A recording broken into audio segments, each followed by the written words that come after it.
Study IQ IAS, अब तैयारी हुई अफोर्डेबल। दोस्तों, वो कहावत तो आपने सुनी ही होगी कि बिना चिंगारी के धुआं कहां उठता है। हाल ही में चीन ने एक और कदम उठाया है जिससे ऐसी ही चिंगारी और धुएं की बू आ रही है। 4 जनवरी 2025 को foreign affairs expert Robinder Sachdeva ने दुनिया के सामने एक चौंकाने वाला खुलासा किया। उन्होंने बताया कि 27 दिसंबर 2024 को चाइना ने होटेन प्रांत में हेआन और हेकांग काउंटीज नाम की 2 एडमिनिस्ट्रेटिव यूनिट्स का गठन किया है। अब आमतौर पर ऐसे एडमिनिस्ट्रेटिव डिसीजंस के ऊपर पड़ोसी देशों की कोई प्रतिक्रिया नहीं होती, लेकिन यदि आप इस पूरे डेवलपमेंट पर इंडिया का रिस्पॉन्स देखें तो आप समझ पाएंगे कि यह कोई मामूली एडमिनिस्ट्रेटिव डेवलपमेंट नहीं है। यहां दुविधा यह है कि ये काउंटीज लद्दाख के अक्साई चिन के हिस्से में आती हैं।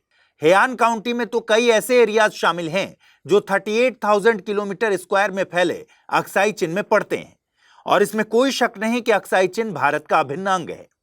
हालांकि चाइना ने 1962 के इंडो चाइना वॉर के बाद इस रीजन को इलीगली ऑक्यूपाई कर रखा है, लेकिन इंडिया इस ऑक्यूपेशन के सख्त खिलाफ है। यदि आपको थोड़ा फ्लैशबैक में लेकर जाएं तो बीते कुछ महीनों से चाइना गलवान क्लैश के कारण जन्मे क्राइसिस को सुलझाने के लिए भारत के साथ एक्टिवली कोऑपरेट कर रहा था, लेकिन अब अचानक चीन का यह कदम भारत के लिए एक नई सरदर्दी लेकर आता है। सैटेलाइट इमेजरी से यह भी पता चला है कि अक्साई चिन में और भी बड़े डेवलपमेंट्स हो रहे हैं। चीन यहां नई सड़कें और मॉडर्न मिलिट्री कैंप्स का जाल बिछा रहा है, जो चाइना के पीपल्स लिबरेशन आर्मी के ऑपरेशंस को सपोर्ट करने के लिए तैयार किए जा रहे हैं। हालांकि हमारे विदेश मंत्रालय ने यह साफ कर दिया है कि नई काउंटीज का गठन भारत की सॉवरेनिटी के खिलाफ है और भारत चाइना के इस इलीगल ऑक्यूपेशन को कभी भी एक्सेप्ट नहीं करने वाला। चीन की इन हरकतों से न तो भारत का स्टैंड बदलने वाला है और न ही चाइना का इलीगल ऑक्यूपेशन लीगल होने वाला है। लेकिन एक्सपर्ट्स की माने तो चीन की ये हरकतें एक फ्रोजन कॉन्फ्लिक्ट को जिंदा बनाए रखने की उसकी पुरानी तकनीक है। वो इंडिया के साथ साथ दुनिया को यह बताना चाहता है कि वो अपने टेरिटोरियल एम्बिशंस में कभी पीछे नहीं हटने वाला। तो ऐसे में सवाल ये उठता है कि आखिर इस अक्साई चिन का पूरा माजरा है क्या? अक्साई चिन भारत का हिस्सा होते हुए भी चीन की इलीगल एक्टिविटीज का शिकार क्यों बन रहा है, और यहां इंडिया का स्टैंड क्या है? क्या अब वो समय आ गया है जब भारत को चीन की इन हरकतों का परमानेंट जवाब दे देना चाहिए? यदि आप भी इन सभी सवालों के जवाब जानना चाहते हैं तो हमारे साथ अंत तक जरूर बने रहिएगा। आइए अब बिना देर किए इस पर चर्चा शुरू करते हैं। दोस्तों, इस मुद्दे को समझने के लिए हमें सबसे पहले इसकी जड़ों को समझना होगा। सबसे पहले आपको बता दें कि व्हाइट स्टोन डेजर्ट के नाम से मशहूर अक्साई चिन एक आइसोलेटेड, इनहॉस्पिटेबल और फ्लैट डेजर्ट है जो लगभग 17,000 फीट या 5180 मीटर की ऊंचाई पर मौजूद है। पॉलिटिकली तो यह लद्दाख यूनियन टेरिटरी का हिस्सा है, लेकिन जियोग्राफिकली अक्साई चिन तिब्बत प्लेटू का एक्सटेंशन है जो तिब्बत के साउथ वेस्ट में पड़ता है। यह वेस्ट और साउथ वेस्ट में काराकोरम रेंज और नॉर्थ ईस्ट में कुनलुन माउंटेन्स से घिरा हुआ है।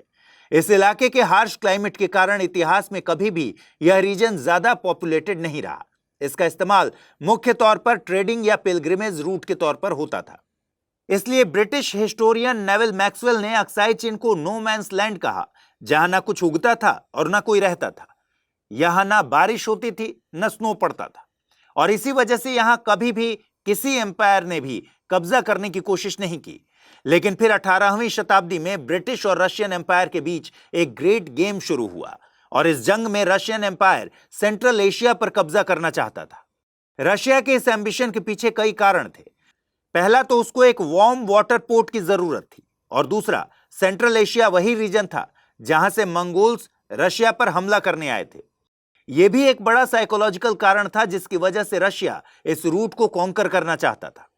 साथ ही एक तीसरा कारण यह भी था कि उस समय रशियंस के पास यूरोपियन पावर्स से कंपीट करने की ताकत नहीं थी। इसीलिए उन्होंने अपना रुख ईस्ट की तरफ किया, जहां वो अपना साम्राज्य आसानी से फैला सकते थे। कहा जाता है कि 2000 माइल्स दूर से अपना सफर शुरू करते हुए रशियंस इंडिया के बॉर्डर से टोटल 20 माइल्स की दूरी तक पहुंच चुके थे। एक बार तो रशिया ने नेपोलियन के साथ मिलकर भी इस रीजन को इन्वेड करने का प्लान बनाया था, लेकिन रशियन एम्पायर इस सब में बहुत कुछ अचीव नहीं कर पाया। लेकिन वहीं दूसरी तरफ भारत में राज कर रही अंग्रेजी सरकार को अपना साम्राज्य बहुत प्यारा था।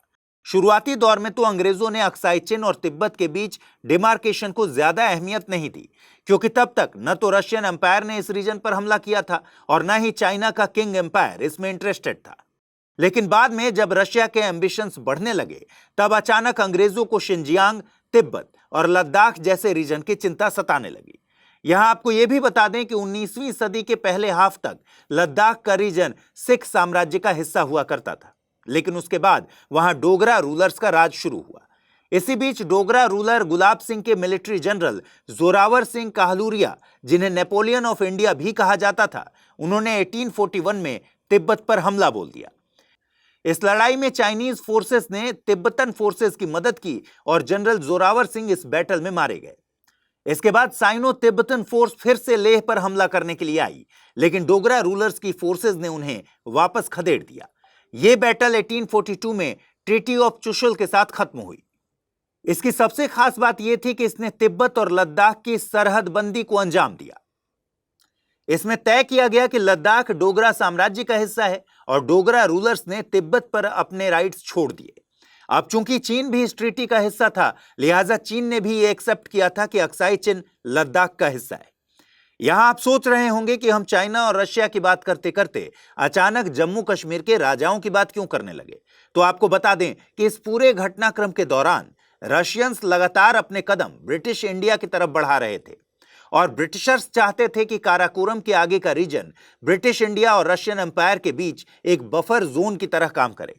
इसके लिए ब्रिटिशर्स ने भी लद्दाख को कंट्रोल करने की कोशिश की, लेकिन 16 मार्च 1846 को ट्रीटी ऑफ अमृतसर के तहत ब्रिटिश ईस्ट इंडिया कंपनी ने जम्मू कश्मीर का राज डोगरा रूलर गुलाब सिंह को सौंप दिया। लेकिन गुलाब सिंह के साम्राज्य में लद्दाख की सीमा केवल काराकोरम तक लिमिटेड थी। दोस्तों, अब आगे बढ़ने से पहले हमारे लिए यहां दो चीजों को समझना बहुत जरूरी है, और वो है फ्रंटियर और बाउंड्री के बीच का डिफरेंस।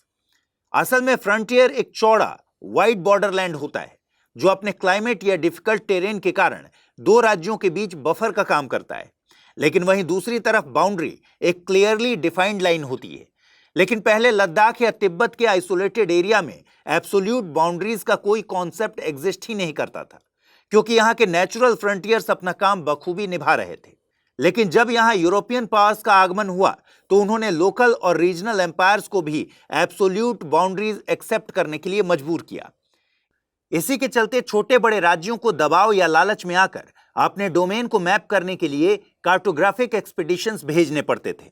लेकिन अक्सर टफ टेरेन और पुअर टेक्नोलॉजी के कारण उनके मैप्स में काफी ब्लैंक स्पेसेस रह जाते थे, जिन्हें अनडिमार्क्ड कह दिया जाता था। इन अनडिमार्क्ड फ्रंटियर्स की बागडोर कार्टोग्राफर्स के हाथों में थमा दी जाती थी। जब जरूरत पड़ी वो अपने हिसाब से इन अनडिमार्क्ड मैप्स पर लकीरें खींच देते थे। इसी कड़ी में ब्रिटिश कार्टोग्राफर्स ने लद्दाख को डिमार्केट करने के लिए अलग अलग कॉन्फ्लिक्टिंग बाउंड्रीज तैयार की। इसका सबसे पहला अटेम्प्ट सर्वे ऑफ इंडिया के ऑफिसर विलियम एच जॉनसन द्वारा किया गया। उन्होंने कश्मीर का जो मैप बनाया उसमें अक्साई चिन को कश्मीर के महाराजा रणबीर सिंह के डोमेन में दिखाया गया। इसके बाद ही महाराजा रणबीर सिंह ने काराकोरम से 100 किलोमीटर आगे जॉनसन लाइन के नॉर्थ में शाहिदुल्ला पर अपना एक फोर्ट स्थापित किया। हालांकि शाहिदुल्ला के टफ क्लाइमेट और इनहॉस्पिटेबल टेरेन के कारण उन्होंने जल्दी ही अपनी फौज को वापस भी बुला लिया। लेकिन यहां सबसे खास बात यह है कि जॉनसन लाइन को किंग एम्पायर के द्वारा भी एक्नॉलेज किया गया था। आप अभी स्क्रीन पर जो मैप देख रहे हैं उसे 1893 में एक सीनियर चाइनीज ऑफिशियल द्वारा ही ब्रिटिश इंडियन काउंसिल को सौंपा गया था और इस मैप में अक्साई चिन को क्लियरली भारत के हिस्से में दिखाया गया था। यह मैप काफी हद तक जॉनसन लाइन से मैच करता था और तो और आज इंडिया के आधिकारिक नक्शे में भी यही लाइन देखने को मिलती है। यहां गौर करने वाली बात यह है कि उस समय शिनजियांग पर चाइना का कंट्रोल नहीं था और इसीलिए ब्रिटिश सरकार द्वारा चाइना से इस पर सहमति नहीं ली गई। लेकिन फिर जब 1890 में चीन ने शिनजियांग पर अपना कंट्रोल एस्टैब्लिश किया तो उसने जॉनसन लाइन को मानने से इनकार कर दिया। साथ ही वो अक्साई चिन के इस हिस्से को अपना हिस्सा बताने लगा। यहां ब्रिटिशर्स के आगे दुविधा यह थी कि वे रशिया के डर से चाइना को नाराज भी नहीं कर सकते थे। इसलिए 1899 में एक और बाउंड्री बनाई गई जिसका नाम मैकार्टनी मैकडॉनल्ड लाइन पड़ा। इस लाइन के तहत अक्साई चिन का कुछ हिस्सा चाइना को दे दिया गया। लेकिन इंटरेस्टिंगली चाइनीज गवर्नमेंट ने कभी भी इस प्रस्ताव का कोई जवाब नहीं दिया। खैर, फिर फर्स्ट वर्ल्ड वॉर के बाद रशियन एक्सपेंशनिज्म का खतरा खत्म हो गया और ब्रिटिशर्स ने फिर से जॉनसन लाइन को अपना लिया। चाइना की बहुत से एटलस में इसी लाइन को दिखाया गया। यहां तक कि हिस्टोरियन रामचंद्र गुहा की किताब इंडिया आफ्टर गांधी में भी यह मेंशन किया गया है कि 1920s से पहले के किसी भी मैप में अक्साई चिन्ह को चीन के हिस्से के रूप में नहीं दिखाया जाता था। और तो और 1930 के शिनजियांग के मैप में भी इंडिया और चाइना का बॉर्डर काराकोरम के बजाय कुनलुन माउंटेन्स पर दिखाया गया था। हालांकि भारत की आजादी के बाद 1947 से 1954 के बीच इस मुद्दे पर कोई ऑफिशियल डेवलपमेंट नहीं हुआ। इंडियन गवर्नमेंट ने जॉनसन लाइन के बेसिस पर ही अपना बॉर्डर अपनाया, लेकिन चाइना में माओ के आने के बाद उन्होंने लद्दाख को चीन की 5 फिंगर पॉलिसी का हिस्सा बना दिया। इस पॉलिसी के तहत तिब्बत चीन की हथेली थी और लद्दाख, नेपाल, भूटान, सिक्किम और अरुणाचल प्रदेश उसकी 5 उंगलियां। इसलिए चीन को अब जॉनसन लाइन गवारा नहीं रहा। आपको जानकर हैरानी होगी कि इस बीच चीन ने चुपचाप अक्साई चिन्ह के जरिए एक रोड भी बना डाली। इसका नाम G219 हाईवे पड़ा और यह तिब्बत को शिनजियांग से जोड़ने लगा। हालांकि माओ के जाने के बाद 1960 में चीनी प्रीमियर झोउ एनलाई ने भारत को यह ऑफर दिया कि यदि भारत अक्साई चिन्ह पर अपना क्लेम छोड़ता है तो चाइना अरुणाचल प्रदेश पर अपना क्लेम छोड़ देगा। लेकिन इंडिया ने इस ऑफर को साफ शब्दों में खारिज कर दिया, क्योंकि चाइना का इन दोनों ही एरियाज पर कोई भी लीगल क्लेम नहीं था। भारत ने चीन का यह बेबुनियाद क्लेम कभी एक्सेप्ट किया ही नहीं और इसी विवाद ने बढ़ते बढ़ते 1962 के इंडो चाइना वॉर का रूप ले लिया। इसी वॉर में चाइना ने अक्साई चिन्ह को इलीगली ऑक्यूपाई कर लिया। इस वॉर में भारत और चाइना की टेरिटरी को डिमार्केट करने के लिए लाइन ऑफ एक्चुअल कंट्रोल को स्थापित किया गया, लेकिन इंडिया के हिसाब से LAC 3488 किलोमीटर लंबी है, जबकि चाइना इसे मात्र 2000 किलोमीटर लंबा बताता है। ऐसा इसलिए क्योंकि अक्साई चिन्ह और अरुणाचल प्रदेश को लेकर दोनों देशों के क्लेम्स क्लैश करते हैं। यहां गौर करने वाली बात यह है कि 1962 के 62 साल बाद भी चाइना अपने इलीगल क्लेम्स को पब्लिसाइज करने से बाज नहीं आया है। 2023 में ही बीजिंग ने अपना एक स्टैंडर्ड मैप रिलीज किया था, जिसमें उसने अरुणाचल प्रदेश और लद्दाख के अक्साई चिन्ह को अपनी टेरिटरी का हिस्सा दिखाया था। ऐसे में सवाल यह है कि आखिर चीन इतने सालों के बाद भी इस रीजन में क्यों इंटरेस्टेड है। तो आपको बता दें कि चीन के लिए यह रीजन स्ट्रैटेजिकली काफी इंपॉर्टेंट है, क्योंकि यह चाइना के शिनजियांग और तिब्बत को एक साथ जोड़ता है। आपको याद दिला दें कि शिनजियांग और तिब्बत दोनों ही चाइना द्वारा अनेक्स की गई टेरिटरीज हैं। खैर, अपने इसी ऑब्जेक्टिव को पूरा करने के लिए चीन इस रीजन में काफी ज्यादा एक्टिव है। UK think tank Chatham house की रिपोर्ट के मुताबिक अक्साई चिन्ह की सैटेलाइट इमेजेस दिखाती हैं कि चाइना ने यहां रोड्स और मिलिट्री आउटपोस्ट्स के साथ साथ वेदर प्रूफ कैंप्स भी इंस्टॉल किए हैं, जिनमें पार्किंग एरियाज से लेकर सोलर पैनल्स और हेलीपैड्स भी मौजूद हैं। आप जानकर चौंक जाएंगे कि चीन अक्साई चिन्ह में एक और नया हाईवे बना रहा है। चीन का यह G695 नेशनल हाईवे LAC के काफी नजदीक से गुजरने वाला है। यह 2035 तक बनकर तैयार हो सकता है। चीन इस हाईवे का इस्तेमाल अपने सैनिकों को LAC तक ले जाने और पहले से मौजूद सैनिकों के लिए लॉजिस्टिक्स पहुंचाने में करेगा। इसके बाद, जैसा कि हमने शुरुआत में ही डिस्कस किया, हाल ही में चाइना ने होटैन में हेयान और हेकांग काउंटी नाम की 2 एडमिनिस्ट्रेटिव यूनिट्स का भी गठन किया है। इनमें से हर काउंटी का अपना एडमिनिस्ट्रेटिव कैपिटल होगा, जो इस रीजन में चीन के इंफ्रास्ट्रक्चर को और भी ज्यादा मजबूत करेगा। यहां गौर करने वाली बात यह है कि ये काउंटी है, कंट्री नहीं। असल में काउंटी राज्य से छोटी और शहर से बड़ी एडमिनिस्ट्रेटिव यूनिट होती हैं, जहां स्थानीय सरकारी सेवाएं जैसे पुलिस, स्कूल और हेल्थ केयर मैनेज किए जाते हैं। अमेरिका और यूके जैसे कंट्रीज में काउंटी के पास अपनी अलग सरकार और प्रशासनिक सिस्टम होता है। चाइना ने होटान प्रीफेक्चर में पहले ही 7 काउंटीज बनाई हुई थी और अब इन 2 नई काउंटीज ने चिनगारी को और ज्यादा भड़का दिया है। आपको बता दें कि इन दोनों को होटान के अंतर्गत ही प्रशासनिक तौर पर मैनेज किया जाएगा। प्रीफेक्चर भी चीन में एक तरह की एडमिनिस्ट्रेटिव यूनिट होती है, जो हमारे यहां डिवीजन के बराबर होती है, यानी कुछ जिलों का समूह।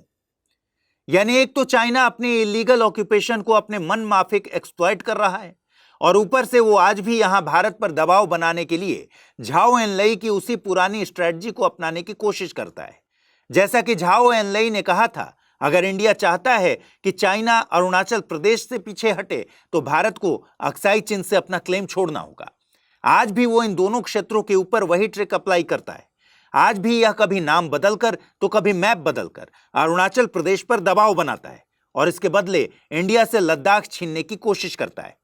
लेकिन जाहिर सी बात है कि चाइना की ये सारी डिमांड्स एकदम बेबुनियाद हैं। इन सब को देखते हुए आज ये कहना गलत नहीं होगा कि भारत को अक्साई चीन पर अपना कंट्रोल वापस लेने की जरूरत है। लेकिन एक्सपर्ट्स कहते हैं कि इसके लिए इंडिया डायरेक्ट वॉरफेयर का रास्ता अभी नहीं चुन सकता, क्योंकि अभी इंडिया इसके लिए 100% रेडी नहीं है। एक्सपर्ट्स सजेस्ट करते हैं कि अभी इंडिया को अपने डिफेंस इंफ्रास्ट्रक्चर और मिलिट्री को चाइना से एक कदम आगे ले जाना होगा। साथ ही इंडिया को चाइना के राइवल देशों के साथ अपने इंटरऑपरेबिलिटी और मिलिट्री अलायंसेस को और भी मजबूत करते रहना होगा। यहां गौर करने वाली बात यह है कि चाइना के साथ हमारा ट्रेड डेफिसिट $100 बिलियन का आंकड़ा भी पार कर चुका है। तो इंडिया को इन सभी फ्रंट्स पर काम करते हुए चाइना के ऊपर से अपनी इकोनॉमिक डिपेंडेंसी भी जल्द से जल्द कम करनी होगी, क्योंकि जैसा कि चाइनीज वॉर स्ट्रेटजिस्ट सुन जू कहते थे, supreme art of war is to subdue the enemy without fighting. आज इंडिया को भी चाइना पर यही स्ट्रेटजी अप्लाई करनी होगी। दोस्तों, आज का वीडियो आपको कैसा लगा कमेंट सेक्शन में जरूर बताइएगा। मिलते हैं अगले वीडियो में किसी नए टॉपिक के साथ। तब तक ख्याल रखिए। नमस्कार। स्टडी IQ IAS, अब तैयारी हुई अफोर्डेबल।